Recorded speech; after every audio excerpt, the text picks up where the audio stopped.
Willie D Live. Let's get into the story about Mike Epps. Mike Epps recently made some inflammatory comments, according to his detractors, and even some of his fans.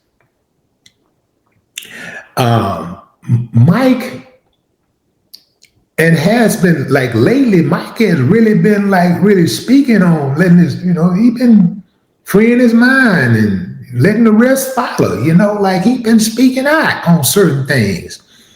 Not in a malicious manner though. He's not going in like that. You could tell he's not trying to purposely be offensive. He's just really stating facts. He talked about how we oftentimes celebrate convicts when they come home from prison. That's a big one, fam. That's a big one. Celebrating convicts coming home from prison. Mike Epps said, and I'm paraphrasing, that we shouldn't be doing that because it sends the wrong message to the kids. Like, yo, you can go commit a crime, come home, and everybody throw a big old party for you. Man, I am absolutely in agreement to that. And I want to add to that. I've seen many dudes come home and then we got a party going on for them in the neighborhood. There's a party at the park for them. That's one of the popular places to have a party, at the park. It's a party at the neighborhood park. There's a party at his house, big party. Now, I can see somebody celebrating somebody who's been convicted, wrongly accused and convicted of something. I can see that, where you celebrate that person and maybe even that person has been exonerated. That's different. I can see celebrating that. But this fool just killed somebody in the neighborhood, or he robbed a bank, or he embezzled some money, or whatever it is. Assaulted his girlfriend. He come home and you throw a party for him. That's sending the wrong message. That's really making the criminals in the community feel comfortable. You're giving them refuge. And I absolutely agree with Mike on this. Their asses don't deserve a party. They don't deserve to be celebrated. Yeah, we should be celebrating those of us in our communities who are being progressive, who are building, not destroying. That's what we should be celebrating. Let me tell you something that I know.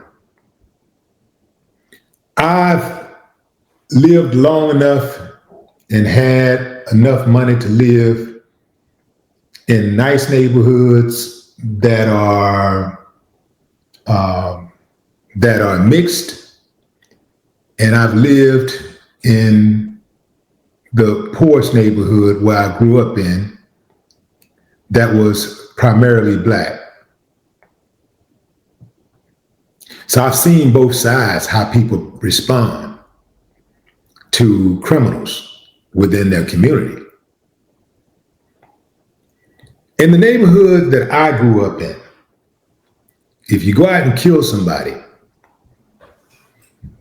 they celebrate you when you come home. They might even give you a nickname, call you Killer. That's Killer, that's Monster, that's such. And this person gets to walk around and be respected within the neighborhood. Although this person is a terror, this person destroyed a whole family, killed somebody, destroyed a whole family. He's celebrated and oftentimes feared and respected. Well, let me tell you how it goes in the more affluent neighborhoods. If you kill somebody in an affluent neighborhood, you're going to have a tough time living in that affluent neighborhood. From that point out, they're going to run you smooth out of the neighborhood. Not because they're standing on some type of high moral ground. It's because you're going to make their property values go down. If you kill somebody in an affluent neighborhood, they're going to make it difficult for your mama, your grandmama, your daddy, your granddaddy, your children. It's going to be difficult for your children to go to school. The kids going to tease them. They might even jump them. It's going to be difficult for your old 90-year-old grandma to walk down the street with her cane, just minding her own business. She's going to get taunted. She's going to get harassed. She's going to be questioned. You might even get a little kid ride by on a bicycle and hit her with a water balloon. They're going to run you smooth out of the neighborhood because they don't mind having killers. They don't mind supporting killers. They just don't want the killer to live next door to them. Are you picking up what I'm putting down? I've seen it. I've seen it up close and in person. All of this stuff about having this no snitch rule and all of that stuff, in regards to citizens, in regards to people who are not involved in street activities, is ignorant. Is stupid. If you're involved in criminal activity with someone and you give that person up to get your time knocked down, that's snitching. If you live in a neighborhood and you see your neighbor's house get broken into and you call the police, that's a witness. That is a witness to a crime. And, I'm not against calling 911, but in my mind, I'm probably not going to let you leave that house. Not walking. You dig what I'm saying, fam? So Mike is absolutely right about that. He's 100% right. And I ain't got nothing but praise, for him for saying that.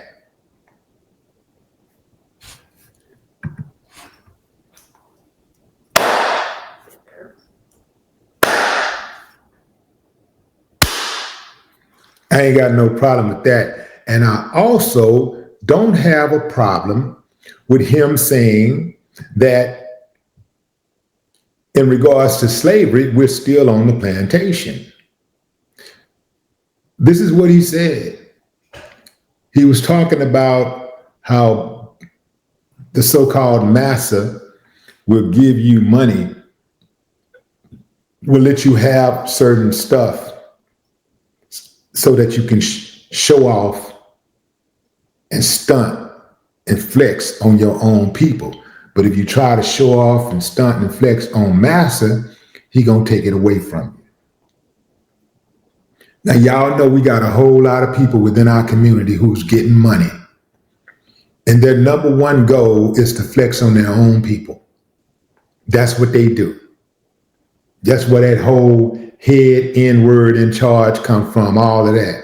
You got those blacks that work in corporate America, and it don't even have to be corporate America, but just they might have a position or they may have a contact with a non-black person. They want to be the only non-black person that person know. They want to be the only non-black person at the company.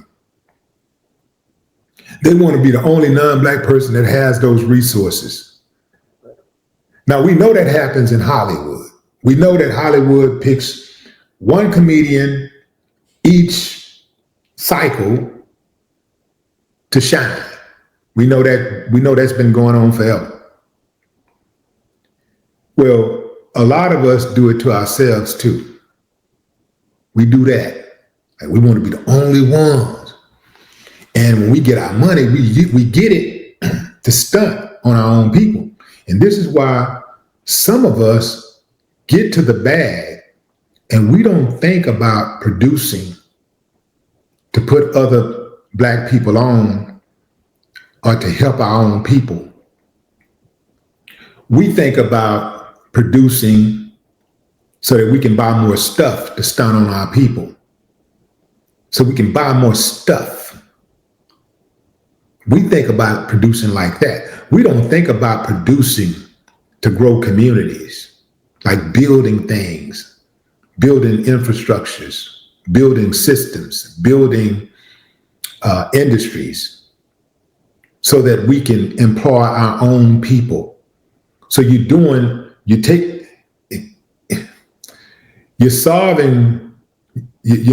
two birds with one stone.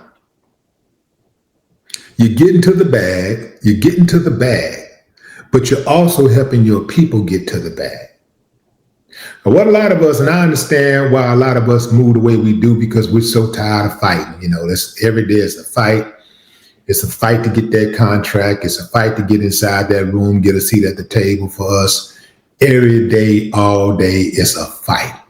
Even just being born, if you come from where I come from, it's a struggle just to live, just to not get your head knocked off. It's a struggle not to end up in jail as a statistic. It's a struggle. So once you make it, a lot of us just be tired of fighting. We don't want to fight. I don't want to fight, but I really don't have a choice if I really am about my people rising and my people getting to the bag and helping my other. I really don't have a choice but to assist in those areas that I just spoke on. If I really love my people like I said I do, I want to create something where I can create jobs. Even if creating those jobs mean creating a problem for me. If it means creating stress for me. Running a company ain't gonna never be stress-free. But there are systems that you can put in place to remove yourself from as much of the stress as possible, so that you can put people in places to serve as buffers so they can deal with all of the stuff that you don't want to deal with. But at the very least, people who got all of this money, it's incumbent on us to do more for us, because ain't nobody else gonna do it. Don't nobody else want to do it. Nobody's interested in doing it. Nobody else has any incentive to do it. We have the greatest incentive to help us. So that's why I go and I move the way that I move. I like being able to create systems and create job opportunities for people that look like me. I like to be able to do stuff like that, and putting people on where they may not have been able to get on. That don't mean start calling me up, hitting me up now. Everybody calling me and sending me messages and stuff and say, hey, give me a job, give me a job.